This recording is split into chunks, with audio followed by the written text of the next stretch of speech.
পরিচিত দুই যুবক সাহায্যের হাত বাড়িয়ে দিয়েছিলেন, সেই হাত ধরার ফল হলো মারাত্মক। বছর 24-এর মহিলাকে গণধর্ষণ করে ফেলে দিয়ে যাওয়ার অভিযোগ উঠল মালদায়। নির্যাতিতা মহিলার দাবি, সোমবার সন্ধ্যায় স্থানীয় মৌলপুর স্বাস্থ্যকেন্দ্রে ডাক্তার দেখাতে যাচ্ছিলেন। মঙ্গলবাড়ি মোড়ের কাছে মিঠু শেখ ও সাব্বির শেখ নামে দুই স্থানীয় যুবক মোটর বাইক নিয়ে তার সামনে দাঁড়ায়। মহিলার দাবি, মিঠু ও সাব্বির তাকে মোটর বাইকে মৌলপুর স্বাস্থ্যকেন্দ্রে পৌঁছে দেওয়ার কথা বলেন। পরিচিত এবং স্থানীয় হওয়ায় মোটর বাইকে উঠে পড়েন তিনি, কিন্তু তারপরেই ঘটে যায় বিপত্তি।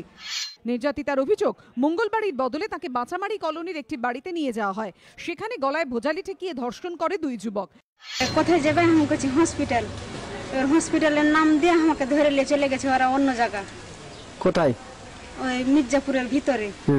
ও বাড়িটাতে থাকলো, দিয়ে আমি চিল্লা চাঁচা করছি তো আমাকে ভোজালি ভরতে দিয়েছে গলাতে। পরে ফের মঙ্গলবাড়ি মোড়েই মহিলাকে ছেড়ে দেয় অভিযুক্তরা। ঘটনা জানাজানি হলে প্রাণে মেরে ফেলার হুমকিও দেওয়া হয় বলে অভিযোগ নির্যাতিতার। প্রথমে ভয় পেয়ে গেলেও বাড়িতে গিয়ে সব বলেন এই গৃহবধূ।